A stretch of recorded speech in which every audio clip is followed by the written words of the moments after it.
नमस्ते दोस्तों। आज का टॉपिक है एडवर्स पोजीशन। एडवर्स पोजीशन का मतलब होता है प्रतिकूल कब्जा, जिसमें एक व्यक्ति किसी दूसरे व्यक्ति की प्रॉपर्टी पर लगातार 12 वर्ष तक बिना किसी प्रॉब्लम के, बिना किसी इंटरफेयर के शांतिपूर्वक कब्जा बनाए रखता है। इस कब्जे से वह व्यक्ति मालिकाना हक प्राप्त कर सकता है। मालिकाना हक प्राप्त करने के लिए कुछ कंडीशंस होती हैं, जैसे कि उस व्यक्ति को लगातार 12 वर्ष तक उस जमीन में बना रहना होगा और एक्चुअल ओनर और उस कब्जाधारी के बीच में उस प्रॉपर्टी को लेकर कोई डिस्प्यूट ना हो, अर्थात कि जो एक्चुअल ओनर है उसने उस प्रॉपर्टी को प्राप्त करने के लिए सिविल सूट फाइल ना किया हो, पोजीशन के लिए ना फाइल किया हो, तो वह लगातार होना मस्ट है। कंडीशन यही है कि 12 वर्ष तक लगातार होना ही चाहिए बिना किसी प्रॉब्लम।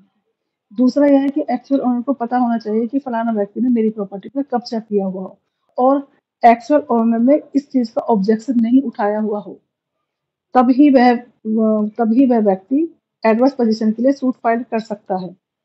प्राइवेट प्रॉपर्टी पर सूट फाइल करने के लिए कम से कम 12 वर्ष तक का टाइम पीरियड होता है और गवर्नमेंट प्रॉपर्टी पर कब्जा करने के लिए टाइम पीरियड 30 वर्ष तक होता है बिना किसी डिस्प्यूट के।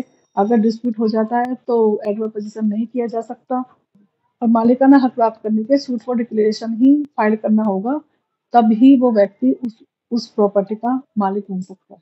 धन्यवाद।